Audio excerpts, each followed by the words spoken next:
Hi BookTube, Sarah here and welcome to my channel. Today I'm coming to you with my September 2018 mid-month wrap-up. So I do apologize. I do try and get my videos up for you guys, my weekly videos, up on Tuesdays and Thursdays, but you'll see on my vlog coming up later this week that I have been sick all week. I woke up Monday morning with a cold. I had totally planned on filming these videos on the weekend, but then I got really busy and I thought, oh, it's no big deal, I can film them on Monday night. And then Monday morning, like I said, I woke up with this horrible cold and I've been sick all week. I'm not going to get into it here because, like I said, it's going to be in my vlog. You guys get to see me at my very best in that vlog, let me tell you. You can probably hear it in my voice that I have been sick. I am actually, now it's Thursday that I'm filming this.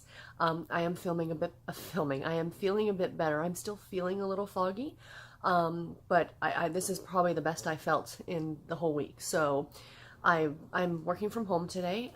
It's later in the night. It's actually almost 5 o'clock.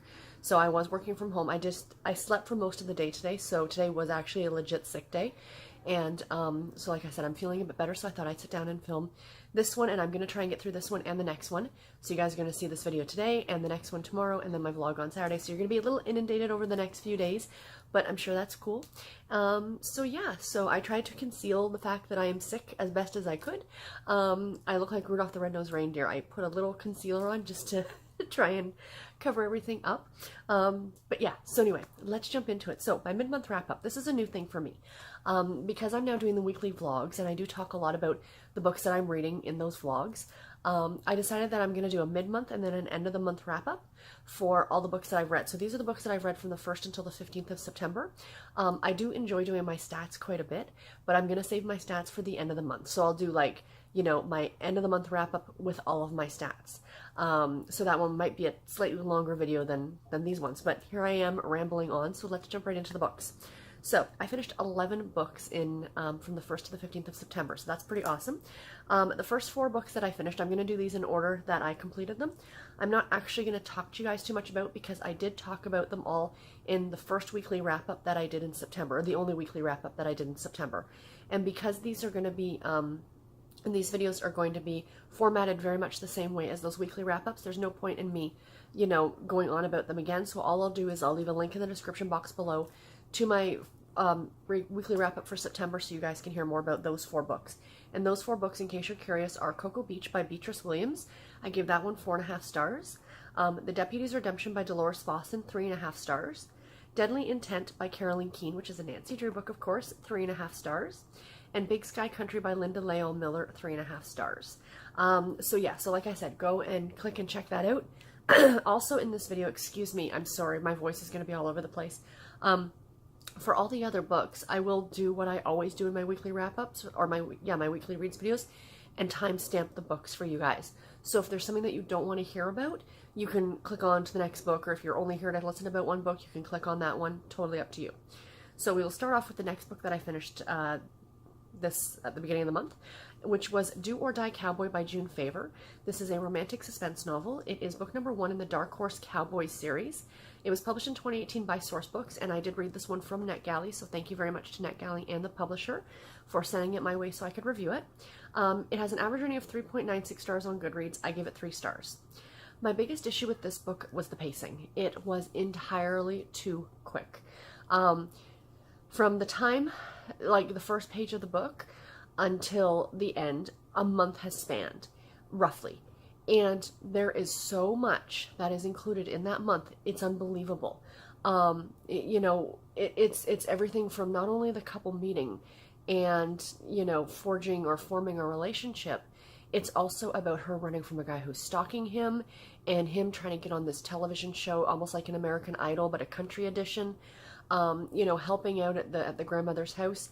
I also didn't agree with some of the main characters, our female leads, her motivations, or not motivations, but some of the things that she does. Like, she's, at the beginning, she's running from this stalker, and this guy, like, you know, she breaks down on the side of the road, and even though she's in fear for her life and for her daughter's life, she still happily gets in the truck with our male lead. You don't know who he is. You don't know if he's your, you know what I mean?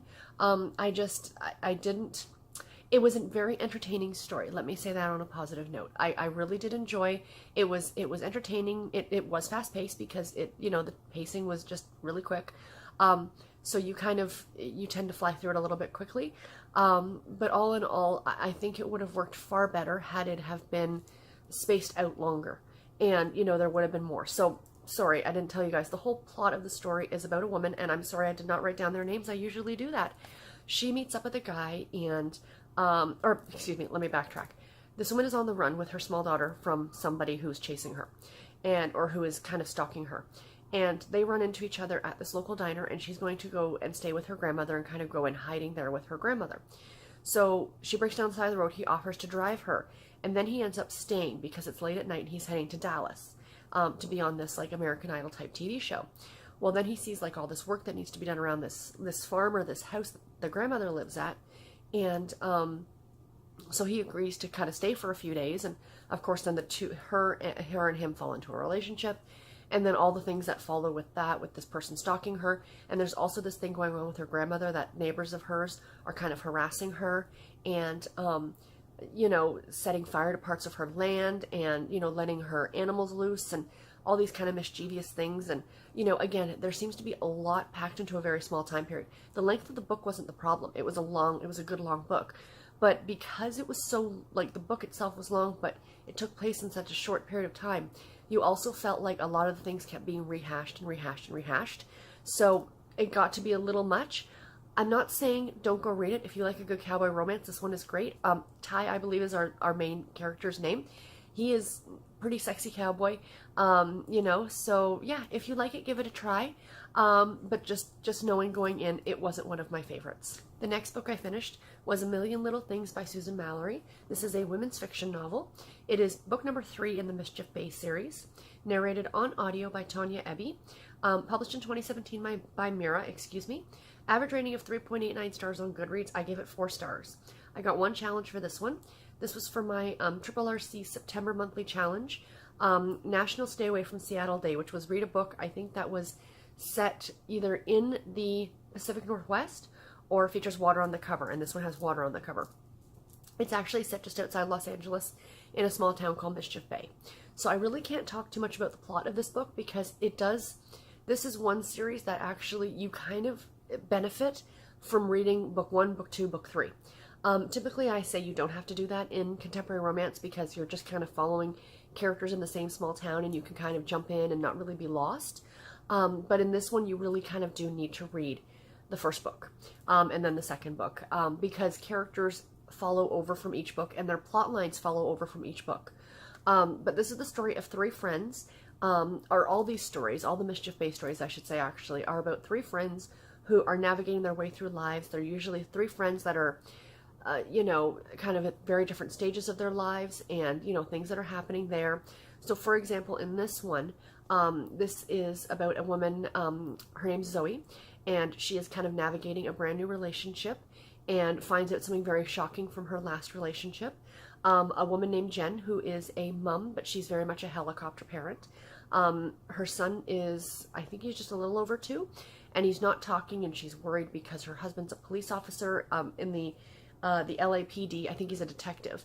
And she's constantly worried that he's going to get hurt at work or he's going to get shot. And she doesn't like his partner, Lucas, because, Lucas is an older guy and he dates younger women, and she's afraid that he's going to lead her husband astray.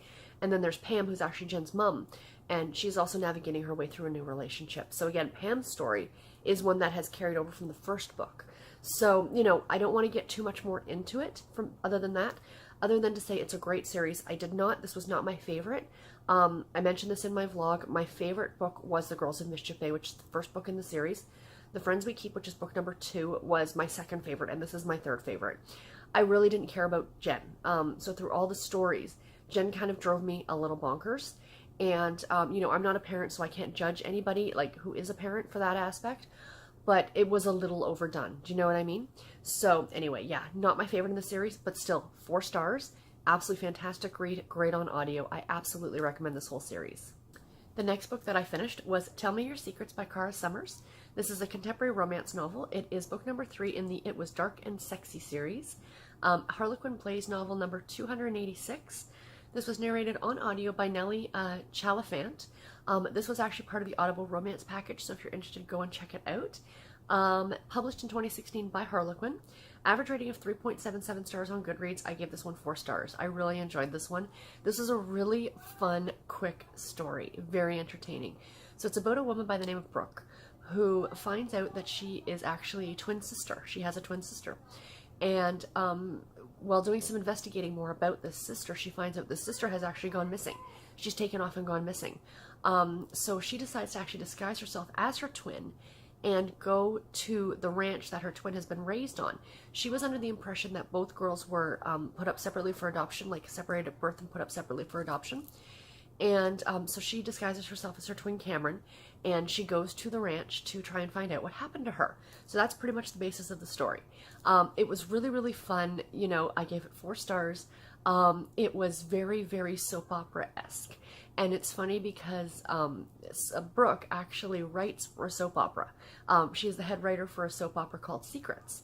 And all throughout the book, she keeps going, this would be a soap opera plotline. This can't really be happening. So it's funny the fact that she even acknowledges the fact that some of these things are just so outlandish that are going on. The family itself reminded me very much of something like Dynasty, like that very southern, very keep to themselves, you know, old money kind of family. And yeah, a lot of secrets are revealed and things happen. And, you know, she has a relationship with a guy by the name of Sloan. This book does get hot and spicy. It is a Blaze novel, but it's still a lot of fun. And it's an older one, but it's a lot of fun.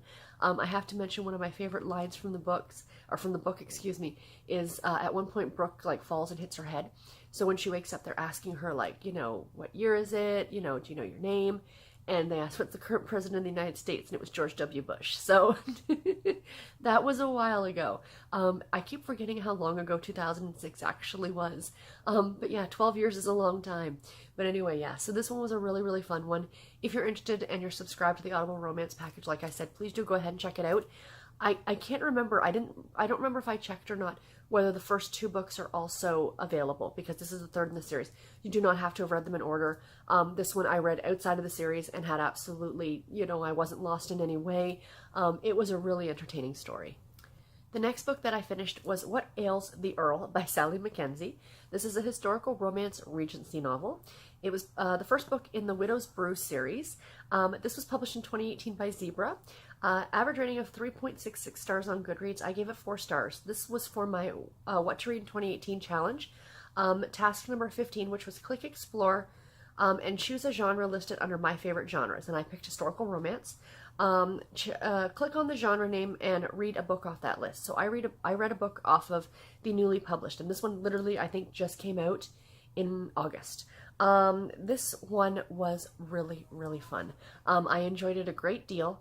Let me see. Sorry, I'm a little foggy from the cold. I do apologize. This is about a woman who has a daughter out of wedlock, and the father of that daughter is a very well-to-do duke. She is just the daughter of a farmer. So she is nobody noble. She is nobody of blue blood, nothing like that. And she, when she finds out she's pregnant, she goes to live with her aunt, and then her aunt passes away. So she ends up moving to this home, this kind of women's home for women who have had children in not polite society circumstances, if you will. Essentially children out of wedlock and things like that. And also widows. Widows also live there as well. So while they're living at this house, this estate, they actually brew beer. It's a craft brewery, essentially. And they brew beer, and this beer is kind of being sold all over the little local towns. Well, anyway, the Duke in question, his name was Harry, excuse me. He, and her name is Penelope. He is now the new Duke. He wasn't supposed to be Duke, his brother was, but his brother died in a tragic horse riding accident. And he is now the Duke. So he's kind of going over the books and stuff like this, and he sees this money is being sent to this house, but he doesn't know what it's for. He thinks it's for one of his brother's, illegitimate children, essentially. So he decides to go to this little town to find out what's going on. Well, it turns out that that money is being invested into this house for women, and he runs into Penelope, and of course immediately finds out that he has a daughter named Henrietta. So yeah, the story kind of goes from there, the two of them meeting. It's a great story about 2 different classes, him being a duke and her being a farmer's daughter, and how you know, how things work out with that. And, you know, I love that the author really tried to stay true to that, because back then, that kind of a relationship would have never, I mean, that relationship probably happened, but for the fact of them to end up, you know, at the altar together would have never happened, or would have very rarely happened, let's say. But it was done really, really well. I thought it was an adorable story. It had some great funny bits in it. There are some great characters in this story. I am very, very much looking forward to the next book in the series. Next up, I finished Running Wild by Susan Andersen, excuse me. This is a contemporary romance novel. It's book number 4 in the Sisterhood Diaries series. It was narrated on audio by Emily Durant, published in 2015 by HQN. Average rating of 3.6 stars on Goodreads. I gave it 3.5 stars. This is another one for the What to Read challenge. It was task number 9, which was sort your TBR by 40 books per page and sort by author A to Z. Read one book off the first page. So Susan Andersen starts with an A. This one was pretty easy. I ran across it and then saw it was available on the Audible romance package, so that's why I decided to go ahead and pick it up, because why not? And I really wanted to read it. This is not at all what I was expecting. When you look at the cover, you assume that this is going to be like some beachy contemporary, you know, a summertime romance kind of thing, but it was, and it wasn't. So the whole plot of this story is our main character, whose name is escaping me at the moment. I should have written this down. I promise I'll do better for my end of the month wrap up, you guys. I've been slacking.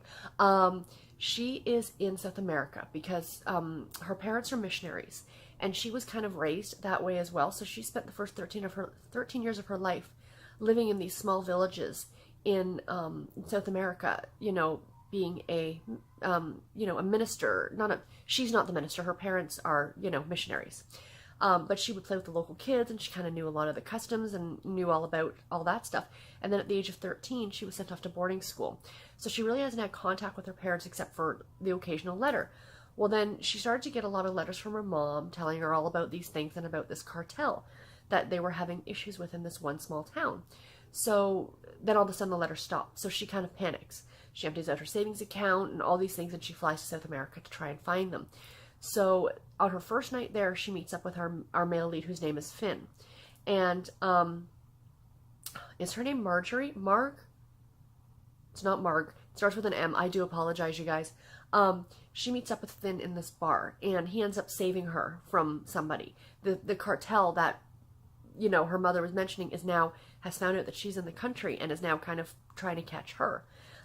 So the entire plot of the story is now Finn and her are being chased through South America while she's looking for her parents, because she knows that they're on this compound and they're trying to get to this compound, and there are bad people chasing them. So it's got some great humor in it. It's got some really great sexy times in it. I will admit to that. It's, you know, not your average. It's very, very much reminded me of like Romancing the Stone. You know what I mean? And it's just like a series of unfortunate events. Like first they rent a car, then the car breaks down, then they end up renting a boat, and then the boat breaks down, and they end up, you know, capsizing the boat at some point. And, you know, all these things happen. And, you know, it's a really, really great story. I thoroughly, thoroughly enjoyed it. Again, part of the Audible romance package. So if you haven't, you're interested, go check it out. Again, this is the 4th. Is this the 4th in the series? The 4th in the series. You do not have to have read the other books in the series. At the end of the book, without giving too much away, it's not until the epilogue that you actually meet up with the characters that appeared in books 1, 2, and 3. My assumption, because I haven't read books 1, 2, and 3. But this was a completely self-contained story. It just so happened that, you know, Finn is the brother of one of the characters from one of the previous books. Do you know what I mean? That type of a series. I do definitely want to go back now and read the other books in the series, because I think they sound really, really fun. But yeah, this one was a lot of fun, and I definitely recommend that you check it out. Next up, I finished Jessi, Ramsey, Pet Sitter by Anne M. Martin. This is a middle grade fiction novel.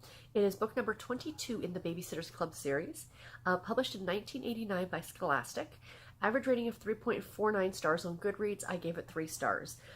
This one was cute. I've said before that the Jessi and the Mallery books have always been my least favorite. Maybe because I couldn't identify, even as a young girl reading these, I couldn't identify as much with the two of them because they were younger than the other babysitters. And I mean, in '89, when I read this, I was 10. I did not read this because I would have been 10 when this book first came out. but I didn't actually start reading the series until about a year or two later.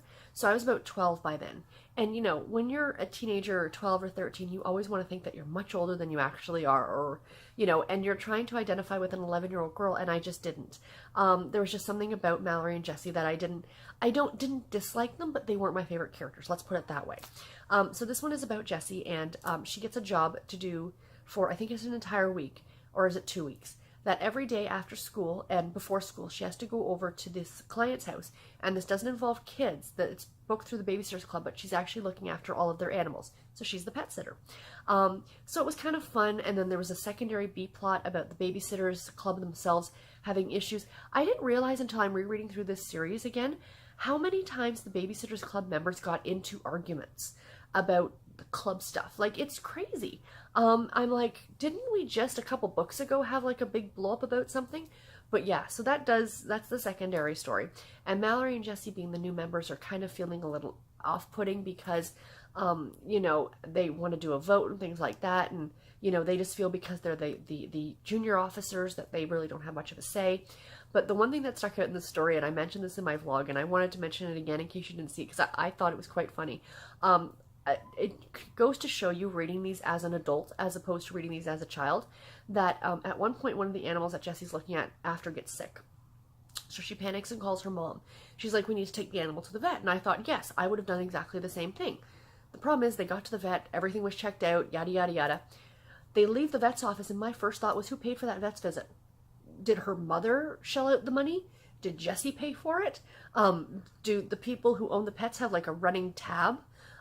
It just kind of made me laugh thinking about it, like, because I have 2 cats. I have had several cats in my adulthood. 2 of them have sadly passed away, and I know how expensive that treatment can be. You know, that was the first thought that came to my mind, was who paid for that vet visit. But c'est la vie. That being said, this was a really cute story. It's the Babysitters Club. You guys know I love these so much, and I'm thoroughly enjoying reading through the series. And the last book that I finished in the first half of the month was Charms and Chocolate Chips by Bailey Cates. This is a cozy mystery novel, excuse me for my voice, book number 3 in the Magical Bakery Mystery Series, say that 3 times fast, and narrated on audio by Amy Rubinate. She did a really great job. She's narrated the first 2, because I've listened to those 2 on audio as well. Published in 2013 by NAL, average rating of 3.96 stars on Goodreads. I gave it 3.5 stars. I got 2 challenges for this one. For my September 2018 monthly challenge, September is Hispanic Heritage Month. This was one to read a book with a green cover. One of your options was to read a book with a green cover because it's also National Guacamole Month in September. And the other one was for Where Are You Reading, which is where I'm trying to read a book from every U.S. state. I don't think I'm going to get it this year. I think next year I'm going to have to pre-plan and look for books and just try and fit them in as I go. Do you know what I mean?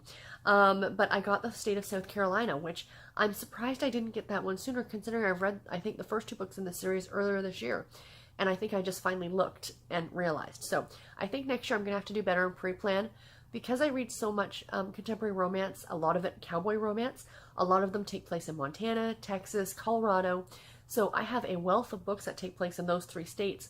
But there's a lot of other states that are missing. So, like I said, pre-plan better next year. Anyway, this book. This is an adorable, cozy mystery series. The premise of the series is about a woman named Katie who finds out that she is from a family of witches. And they are natural/green witches. So they are not the wiggle your nose kind of witch like Samantha from Bewitched. You know, they use herbs and plants and crystals and things like that. Very new agey, actually, if I could figure out a way to describe it. They're natural witches. And as someone who knows a bit about modern day witchcraft, it's very much, you know, what that would be. Again, not the wiggle your nose type magic. But anyway, her aunt owns a bakery, and the Honeybee Bakery. And in the first book, she has invited her down to come and run the store with her because Katie has a background in culinary, in baking, I believe. So anyway, that's what she does. And in this 3rd story, so you don't have to read these in order if you just want to pick one up just for fun. Absolutely, I recommend it. This one is about a woman. Katie's actually volunteering at a local wildlife preserve, I guess, called Georgia Wild, where they are trying to save, one of the things that they're trying to do is save this swamp that is on the outskirts of Charleston. This one, of course, like I said, takes place in South Carolina. And there are some developers who want to buy the land to turn it into a golf course. and the Georgia Wild Team is trying to preserve the land for the natural habitat. Excuse me. So one of the directors of this wildlife preserve is found dead. And then something's going on with the swamp. Something magical is going on with the swamp. Even though I mentioned that these are more natural witches, there is a paranormal element to this series. Sorry for the big truck. I've got the windows open because the weather is just absolutely beautiful today. There's something paranormal going on with the swamp. And yeah, this was really, really enjoyable. Highly entertaining. I mean, it's not one that it was one of the best books I've ever read, but you know what?